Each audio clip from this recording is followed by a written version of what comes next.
Welcome to Stories of Slavery. In today's episode, we follow a young enslaved boy who fled into the Old West and, against every expectation, rose to become the most feared gunslinger Texas had ever seen. His past disappeared.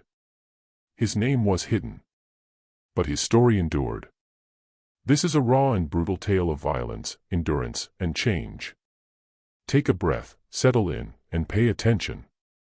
Before we start, hit that subscribe button and let us know in the comments where you're watching from, which city and country. Your support keeps these stories alive, instead of forgotten. Let's get into it. Back in the summer of 1873, a man wearing all black entered a Dusty Creek, Texas saloon. He was tall, with broad shoulders. His complexion was as dark as night. His eyes had a look that made strong men turn away. Within a minute, he pulled his revolver and fired a bullet straight into the skull of a man named Thomas Birch. Before anyone could move, he was gone, swallowed by the harsh afternoon sun. That one shot would be heard across Texas for the next 2 years. It marked the beginning of a vengeful mission that would leave 18 men dead. It signaled the return of a ghost, come to settle debts white men believed were long buried.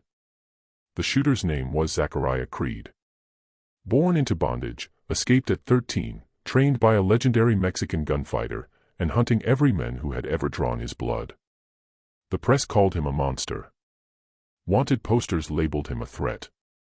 But the enslaved who still remembered him had another name. They called him Vengeance. To grasp how Zachariah Creed became the most dreaded figure in Texas, we must return to the start. Not to his birth, but to his mother's final moments, because that is where his true story begins. That is when the boy Zachariah ceased to exist, and something else emerged in his place. The year was 1858. The location was a cotton plantation named Whitmore Estate, roughly 40 miles west of Houston, Texas. Its owner was a man who called himself Colonel Henry Whitmore. He had never actually been a colonel, nor served in any military. But in the pre-war South, wealthy plantation owners often awarded themselves military titles to sound more impressive. Colonel Whitmore controlled 3,000 acres and 112 enslaved human beings. He was viewed as one of the area's most prosperous planters. His cotton commanded top prices in New Orleans. His name appeared in papers as a symbol of Southern success. What the papers left out was how that success was built. They didn't mention the lashings. They didn't mention the branding irons. They didn't mention the families ripped apart and sold off like livestock. They didn't mention the unmarked graves behind the slave quarters. Colonel Henry Whitmore was a monster. But in 1858 Texas, monsters like him were called gentlemen. Zachariah came into the world on the Whitmore plantation in 1847. His mother's name was Abigail. She labored in the main house as a domestic, cooking meals, scrubbing floors, catering to whatever the white family demanded. Abigail was known among the other enslaved people for two things, her compassion and her singing.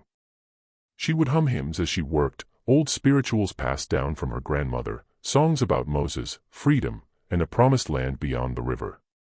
Fellow slaves said her voice could bring tears even if you didn't understand the words. Zachariah grew up surrounded by that voice. It was the single beautiful thing in a world of ugliness. In the dark of their crowded cabin, Abigail gave her son his name in secret. Zachariah. From the Bible. It meant God remembers.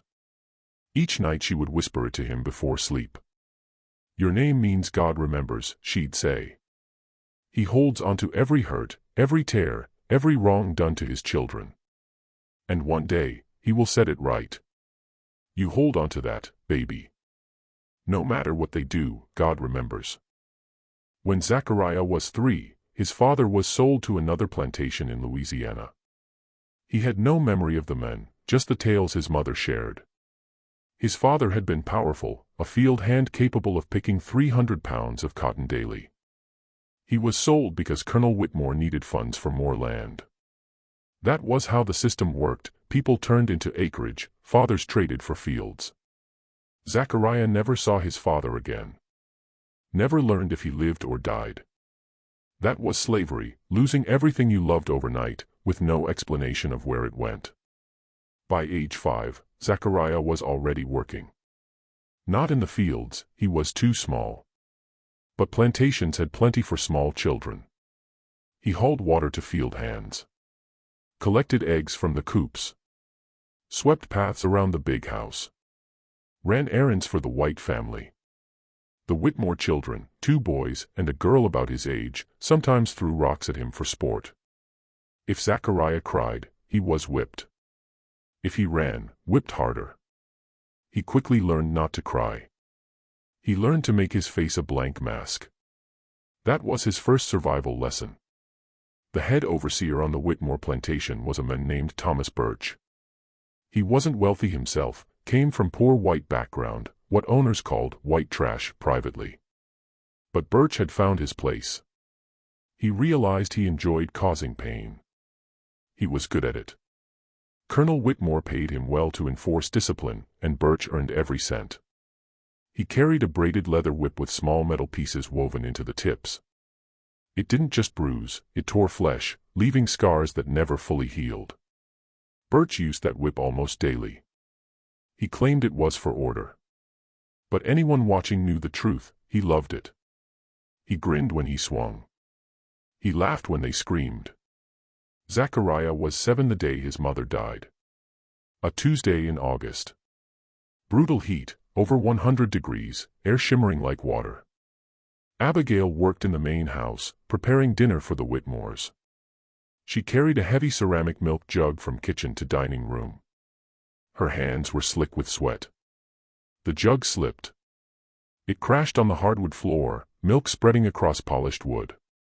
Mrs. Whitmore was in the room. She screamed, not from fright, the jug hadn't come near her. She screamed because a slave had broken her possession, because a black woman had dirted her dining room, because she was hot and irritable and needed someone to punish.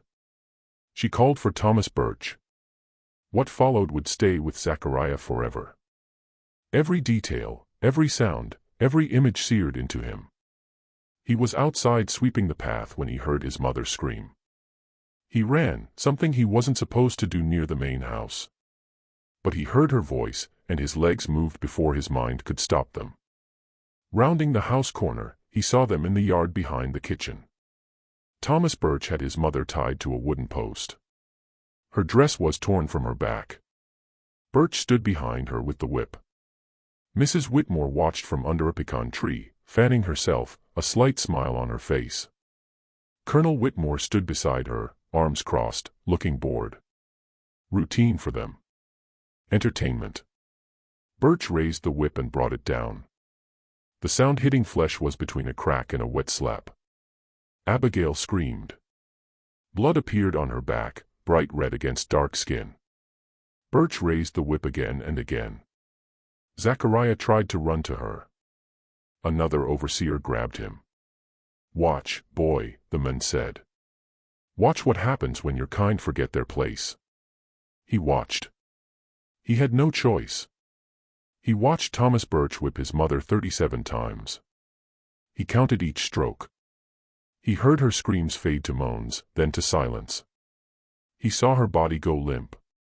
He watched Birch finally stop, breathing hard, wiping sweat. He saw Colonel Whitmore nod and walk back inside with his wife as if nothing important had happened. They left Abigail tied to the post. She was still breathing, barely. Other enslaved people weren't allowed to help until nightfall. By then, too late. She'd lost too much blood. Wounds festered in August heat. Fever set in that night. By dawn, she was dead. Zachariah wasn't allowed at her burial. No goodbye. He was sent to the fields that same morning. Colonel Whitmore decided 7 was old enough to start picking cotton. No time for grief.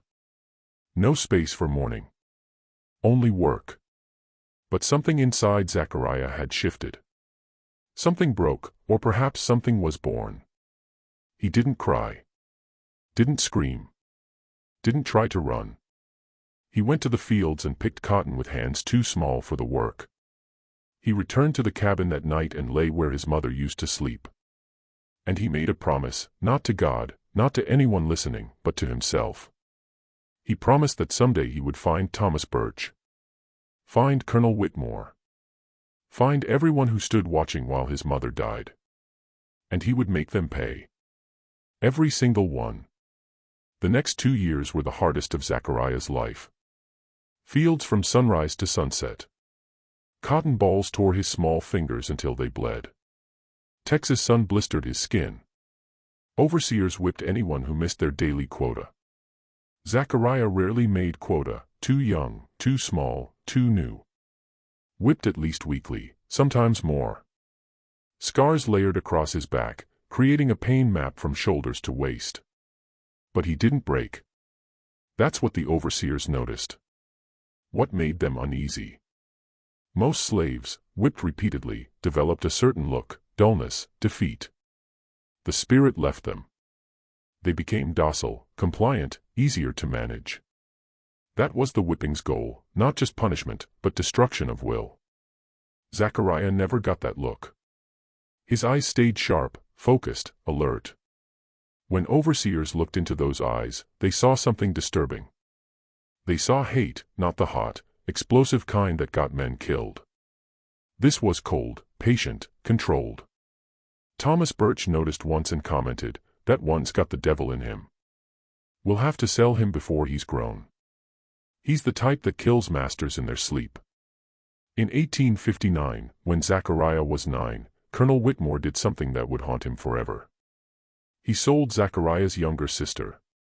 Her name was Grace. She was 6 years old. Zachariah had cared for her since their mother died. Made sure she ate. Protected her from older children. Told her nighttime stories, the same ones their mother told about Moses and freedom and a land where no one was ever sold. Grace was Zachariah's only remaining family. The only person in the world he loved. One morning, a man arrived in a fancy carriage. William Crawford, a slave trader from Houston. He came to inspect Colonel Whitmore's slaves and make purchases. This happened regularly, slave traders passing through like traveling salesmen, separating families with pen strokes. Crawford walked through the quarters with Colonel Whitmore, examining human merchandise. Squeezing muscles. Checking teeth. Asking about health and temperament. When he saw Grace, he stopped. "That one," he pointed. "How much for the girl?" Zachariah watched from 20 feet away. Couldn't move. Couldn't speak. Slaves had no right to object when family members were sold. No rights at all. He stood paralyzed as Whitmore and Crawford negotiated his sister's price. They settled on $400. Grace was taken that same day. She screamed for Zachariah as they put her in the wagon. Reached out her small hands. Zach, don't let them take me." He ran toward the wagon. An overseer hit him with a rifle butt. When he woke, Grace was gone. He never saw her again. Never learned where she was taken. He added 2 more names to his list that day, Colonel Whitmore, William Crawford. One day, they would pay. The only thing keeping Zachariah alive during those years was Samuel. Samuel was an enslaved boy about his age, maybe a year older. They'd known each other since small. But after Zachariah's mother died and his sister was sold, Samuel became something more, his only friend, his only connection to anything like hope. Samuel was different from Zachariah. Where Zachariah was quiet and watchful, Samuel was talkative and quick to smile. Where Zachariah kept hate locked deep inside, Samuel seemed at peace with their situation. "We can't change what they do to us," Samuel said one night. "Only what's inside us. I won't let them make me hate, that gives them too much power." Zachariah didn't agree. Hate was the only thing keeping him going. But he loved Samuel anyway. Samuel was the one person who could make him laugh. The one who reminded him that good still existed, even in a terrible place. They made whispered plans together in the dark. Someday they'd escape. Run north to free states, or west where a black man could start over. Find Zachariah's sister and bring her. Build a new life far from cotton fields and whips and men like Colonel Whitmore. Probably impossible plans, they both knew it. But having them, speaking them aloud, made days bearable. In 1860, when Zachariah was 12, the world beyond the plantation began shifting. Word filtered down through fragments of conversation, news carried by slaves from other plantations. Talk of war. Northern and southern states fighting over slavery. Some said the North wanted to free all slaves. Some said buying and selling would end. Some said freedom was coming. Colonel Whitmore grew nervous. Increased patrols. Had overseers whip anyone caught discussing the war. Said if any slave tried escaping, he'd hunt them personally and make unforgettable examples. Message clear: war or no war, nothing changes on the Whitmore plantation. They were property. Would remain property. Anyone thinking otherwise would suffer. The event that finally broke Zachariah loose happened on a cold December night in 1860. Samuel had been caught stealing food. A piece of bread. That was all. One piece from the kitchen. Samuel hadn't eaten in 2 days, he'd given his portion to a sick younger child. He was hungry. So he took bread. Punishment for stealing was death. Colonel Whitmore announced it personally, gathering all slaves before the main house. He spoke in his calm, reasonable voice, the one he used when emphasizing fairness. Stealing is a crime against me, against this plantation, against the natural order God established. This boy has stolen from me and will pay God's price. They hanged Samuel from a pecan tree in front of everyone. Thomas Birch put the rope around his neck. 2 other overseers lifted him and let him drop. Samuel didn't die quickly. The drop wasn't long enough to break his neck. He strangled slowly, feet kicking, hands clutching rope, eyes bulging. Almost 5 minutes. Zachariah was forced to watch the entire time. When it ended, Colonel Whitmore ordered Samuel's body left hanging for 3 days, a warning to anyone else considering theft. A reminder of what happened to slaves who forgot their place. For 3 days, Zachariah walked past Samuel's body going to and from fields. Saw the birds come. Saw the flies. Saw what death looked like rotting in open air. On the 3rd night, Zachariah made his decision. He waited until moon hid behind clouds. Crept from the cabin while others slept. Found a knife in the blacksmith's shed and cut Samuel down. The body was stiff and starting to smell. Zachariah didn't care. He carried his friend to soft earth behind the quarters. Dug a grave with bare hands, 3 hours.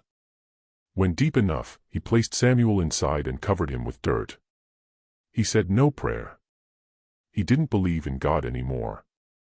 A God who let his mother be whipped to death, let his sister be sold like an animal, let his best friend die for bread, that was no God worth praying to. But he made another promise. Promised Samuel that his death would mean something. Promised he would escape. Survive. Come back someday and make every person on this plantation answer for what they'd done. Then Zachariah ran. No plan. No supplies.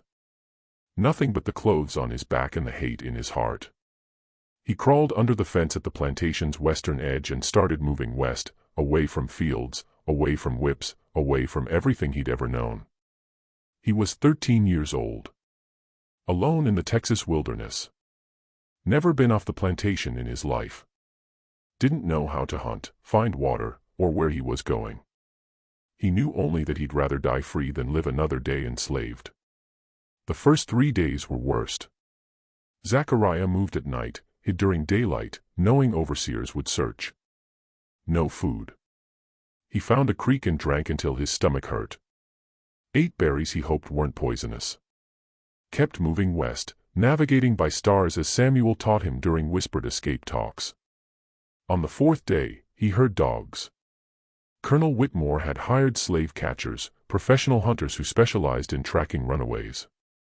They had hounds trained to follow human scent for miles. Horses, guns, experience. They'd caught dozens. Never failed. Zachariah heard hounds baying from the east. Knew what it meant. Knew he couldn't outrun dogs. Knew if caught, he'd be returned, whipped, maybe hanged like Samuel. At best, branded and sold south to brutal Louisiana sugar plantations where slaves were worked to death within years. He ran anyway. Until lungs burned and legs gave out. He fell in a dry creek bed and couldn't get up. Baying grew louder. Closer. Horses now. Men shouting. He was going to be caught. Then he saw the hole, a gap in the creek bank, partly hidden by roots and dead leaves. Just big enough for a boy to squeeze into. Zachariah didn't hesitate. He pushed himself in, wiggling through narrow opening until completely hidden. A small underground space barely big enough to sit. Dark. Smelled of earth and rot. Something skittered over his foot, snake or rat. He didn't move. Didn't breathe. Dogs reached the creek bed minutes later. He heard them sniffing, howling, confused. Water had washed away his scent. The hole was downwind. Dogs circled and barked, but couldn't find him. Slave catchers cursed and kicked at them. He went into the water, one said. Could be anywhere. Spread out, check downstream. They moved on. Zachariah stayed in that hole 6 more hours, until long after sounds faded. When he emerged, sun was setting. He was alive. He was free. And more alone than he'd ever been. For the next 3 years, Zachariah survived in the West Texas wilderness. This wasn't the civilized Texas of cotton plantations and southern gentlemen. This was frontier, vast desert and scrubland where few white men settled. Comanche territory, outlaw country, a place where a black boy with no papers and no protector could completely disappear. He learned to survive the hard way, trial and error, nearly dying, figuring what went wrong. Learned which plants were edible and which killed. Learned to find water by watching animals. Learned to catch small game with traps made from sticks and vines. Learned fire with flint and steel from abandoned camps. Learned to read tracks, sense predators, move without trace. The wilderness was brutal but honest. It didn't hate him for being black. Didn't think he was property. It simply was, survive or die, adapt or perish. No masters here, no overseers, no whips. Just land and sky and struggle to see another sunrise. He encountered others occasionally, outlaws hiding from law, Comanche hunting parties, Mexican traders crossing the border. Some tried hurting him, some helped. He learned to read people like tracks, know within seconds if someone meant harm. He became hard, watchful, dangerous. The soft parts retreated deep inside where nothing could reach them. By 15, Zachariah had survived things that would have killed most grown men. Bitten by rattlesnake, cut venom from his own leg with stolen knife. Nearly froze during a blue norther that dropped temperatures 40 degrees in an hour. Fought off a mountain lion with nothing but a sharpened stick. Killed 2 men who tried robbing and selling him back into slavery. Yes, he'd killed. The first time was hardest, a ragged white man who found him sleeping in a cave and decided a black boy alone meant easy money. The man had a knife, rope, and a smile that said he'd done this before. Zachariah had only a rock, but the men underestimated him. They always did. When the fight ended, the man was dead and Zachariah held the knife. He felt nothing, no guilt, no horror. Just cold satisfaction that one more person who wanted to hurt him could never hurt anyone again. Second killing was easier. Third easier still. Zachariah was becoming something. He didn't have a word for it yet, but felt it growing inside, a capacity for violence planted the day his mother died, watered by every cruelty since. In spring 1863, half dead from fever and starvation, Zachariah stumbled into the camp of a man who would change his life. The man was Mexican, old, gray-haired.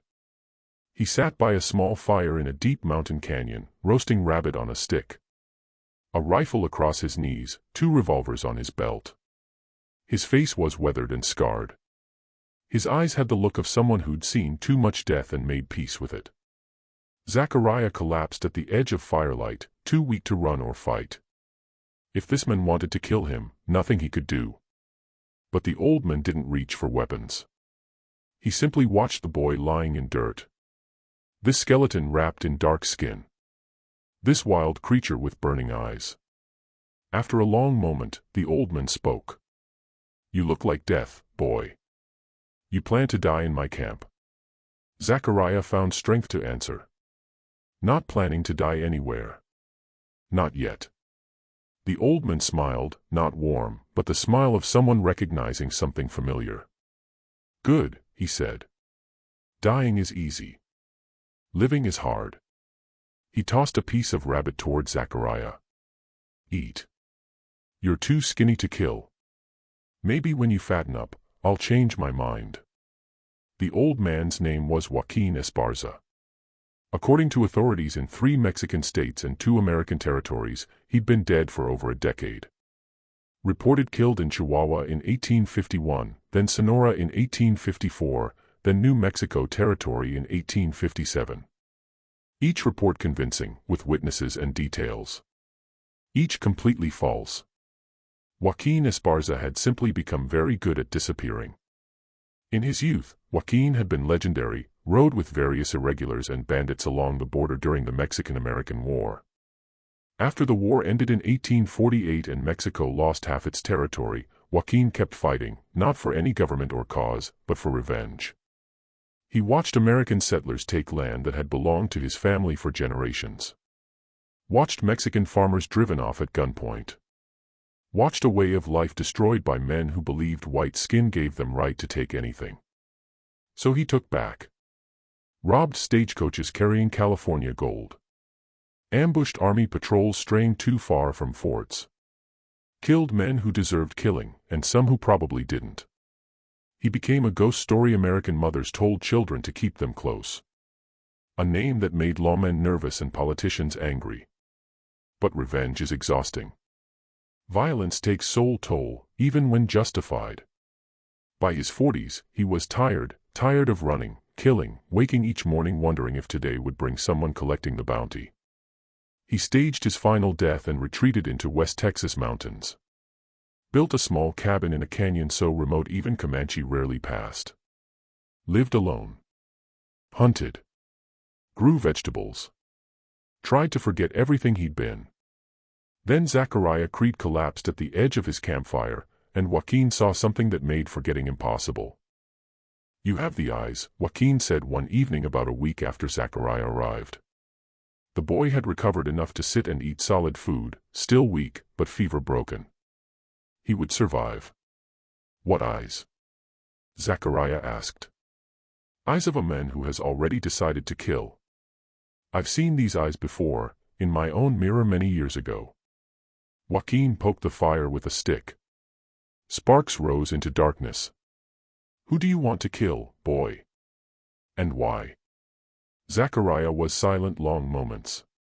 He hadn't spoken about his past to anyone. Hadn't spoken much at all during wilderness years. But something about this old Mexican made him want to talk. Maybe the recognition in Joaquin's eyes. Maybe the simple fact that for the first time in years, someone had shown kindness without wanting return. Whatever the reason, Zachariah opened his mouth and let the story pour out. He told Joaquin everything: mother's death, sister sold, Samuel hanging, escape, years alone, the names of men he'd sworn to kill. Thomas Birch, William Crawford, Colonel Henry Whitmore, and others. Overseers who'd whipped him. Slave catchers who'd hunted him. Everyman who'd treated him as property instead of person. When Zachariah finished, Joaquin was quiet long moments. Fire crackled between them. An owl called somewhere in darkness. Finally, the old man spoke. "You want revenge. I understand this. I've wanted revenge most of my life. But wanting isn't enough. Wanting will only get you killed." He looked at Zachariah with almost sad expression. "You're angry. Determined. But also untrained, unskilled.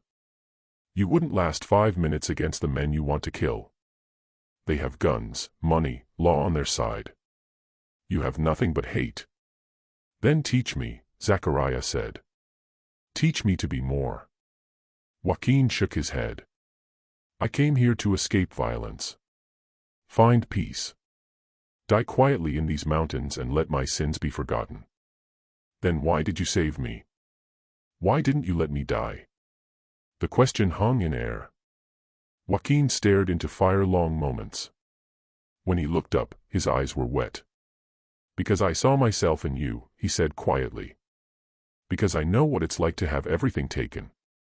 Because I was once a boy with nothing but hate, and someone helped me when they didn't have to. I suppose I'm repaying a debt from 40 years ago. He sighed and stood slowly, joints cracking with age. I'll teach you. But understand what you're asking. Once you walk this path, no coming back. The things I teach will change you forever. You'll become a killer. And killers don't have peace, not in this life, maybe not in the next. Zachariah didn't hesitate. I stopped hoping for peace the day my mother died. All I want now is justice. Joaquin nodded slowly. Then we begin tomorrow. The training lasted 4 years. 4 years of brutal, relentless education in the art of violence. Joaquin wasn't gentle, didn't believe in gentle. He believed pain was best instructor, that lessons learned through suffering were never forgotten. He pushed Zachariah to his limits, then pushed further. Broke him down and built him back into something harder, sharper, deadly. First year focused on body. Zachariah learned to fight with hands, knives, sticks, anything as weapon.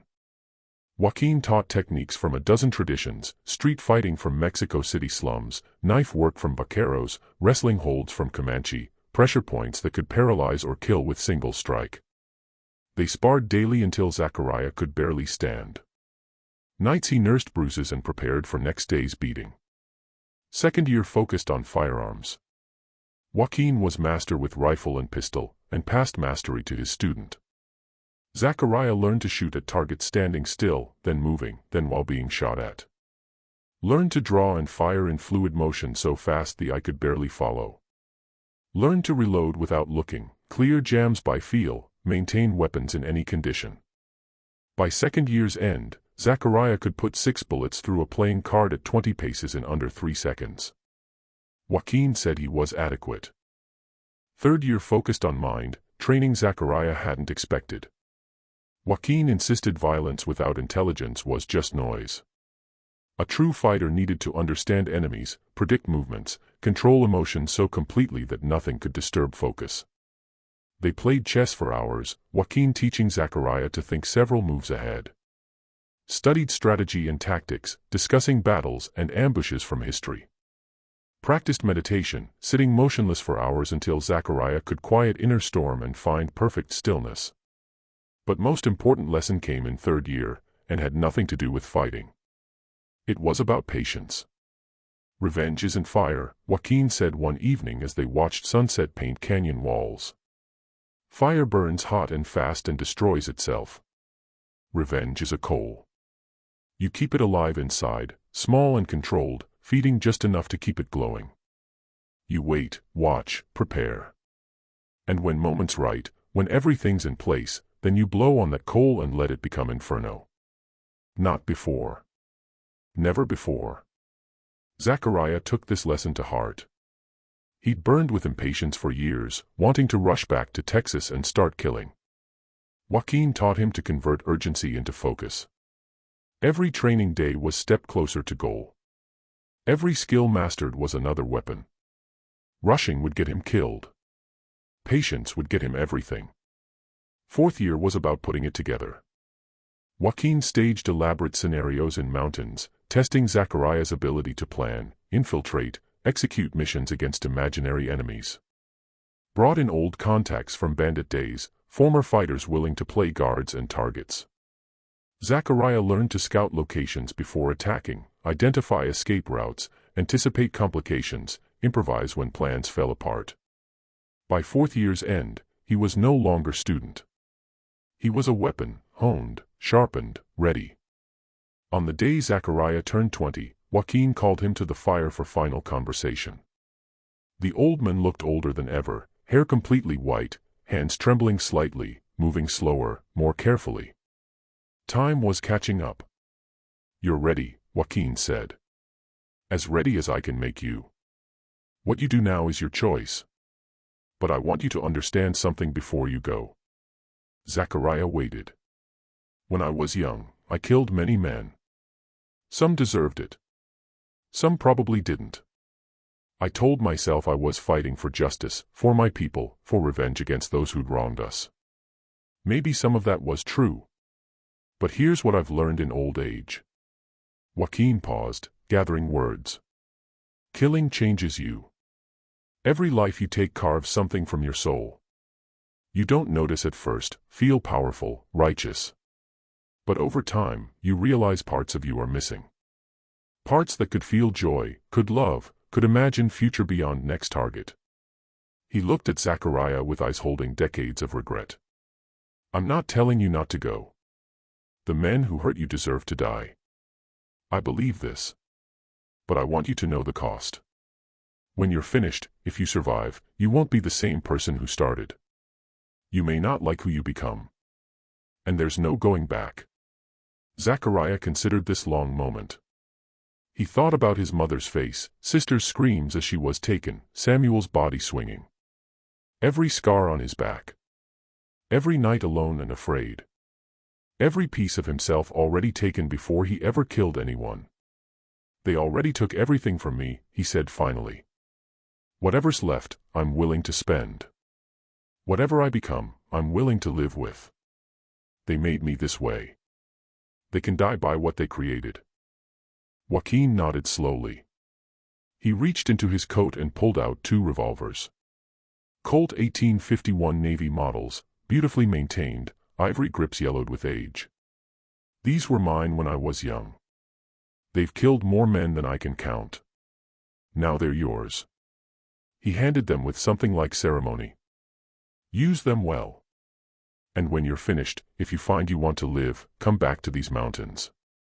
I'll probably be dead by then, but the cabin will still be here. The garden will still be here. A place to rest if you ever want to stop running. Zachariah took the guns. They felt perfect in his hands, balanced, deadly extensions of his will. Thank you, he said, for everything. Joaquin smiled his thin, sad smile. Don't thank me yet. Thank me when you've survived. 3 days later, Zachariah Creed rode out of the mountains and back into the world of men. He carried Joaquin's revolvers on his hips, a rifle on his back, and a list of names in his head. The first name on that list was Thomas Birch. It took Zachariah 2 months to find him. After the war ended in 1865 and slavery was abolished, the old plantation system collapsed. Many former overseers scattered across Texas, looking for new opportunities in a changed world. Birch had drifted west, eventually settling in a dusty little town called Dusty Creek, about 100 miles from where the Whitmore plantation used to be. He worked as a ranch hand now, drinking away his wages and telling anyone who'd listen about the good old days when he kept slaves in line. Zachariah watched him for a week before making his move. He observed Birch's routines, when he woke, where he ate, which saloon he drank at, who his friends were, whether he carried a gun. Answer to the last question was yes, a worn pistol that Birch kept on his hip more out of habit than skill. Zachariah noted that Birch's draw was slow. His reflexes dulled by years of alcohol. He was not a threat. On the 7th day, Zachariah walked into the saloon at noon. The room was crowded with ranch hands and drifters seeking shade from brutal Texas sun. Birch sat at a back table playing cards with 3 other men. He was heavier than Zachariah remembered. His face red and bloated from drink. But those hands were the same, the hands that had held the whip, the hands that had killed his mother. The room grew quiet as Zachariah approached. A black man walking into a white saloon was unusual enough. A black man dressed all in black with 2 pistols gleaming on his hips, moving with confidence of someone who expected to be obeyed. That was something else entirely. Zachariah stopped at Birch's table. Card players looked up nervously. Birch squinted at the stranger, too drunk to feel the danger. Thomas Birch, Zachariah said. It wasn't a question. Who wants to know? Birch slurred. You worked as an overseer on the Whitmore plantation before the war. Something flickered in Birch's eyes, a memory, a ghost. He straightened slightly, trying to focus. What of it? That was a long time ago. Not long enough. Zachariah's voice was calm, almost gentle. August 18, 1858. You whipped a woman named Abigail 37 times. She died that night from her wounds. Birch's face went pale. His hand started moving toward his pistol. But before his fingers touched the grip, he was looking down the barrel of Zachariah's Colt. The draw had been too fast to see. One moment Zachariah's hands were empty, the next death was pointing at Birch's face. I wouldn't, Zachariah said quietly. The other card players scrambled away, knocking over chairs in haste. The rest of the saloon had gone completely silent. Everyone watched. Who are you? Birch whispered. Zachariah leaned in close. Abigail was my mother. My name is Zachariah. It means God remembers. He watched recognition dawn in Birch's eyes. Terror followed close behind. I told you once that I would find you. Did you think I forgot? Did you think God forgot? Birch started begging, words tumbling desperate stream. He was sorry. Just following orders. Different now. Changed. Please, please. Zachariah listened until words ran out. Then he shook his head slowly. My mother begged too. You didn't stop. Why should I? The gunshot echoed through silent room. Birch slumped forward onto table, hole in center of forehead. Card players were spattered with blood. Someone screamed. Zachariah holstered calmly, turned, walked out front door into blinding sunlight. By the time anyone thought to follow, he'd vanished. News spread across Texas like wildfire. A black man walked into white saloon broad daylight and killed a white man. Not self-defense, not fair fight, an execution, cold-blooded and deliberate. Victim was former overseer from a plantation. Killer was former slave, escaped without trace. Within a week, wanted posters appeared in every town, $500 for information leading to capture of the man they called the Black Ghost. But no one had gotten good enough look. No one knew his name. Just a tall, dark shadow that killed and disappeared. Zachariah didn't care about posters. He was already moving to next name on list. William Crawford, the slave trader who'd bought his sister Grace, was harder to find. Slave trade ended with war, many traders moved to other businesses. Crawford had reinvented as legitimate Houston businessman, dealing in cotton and cattle.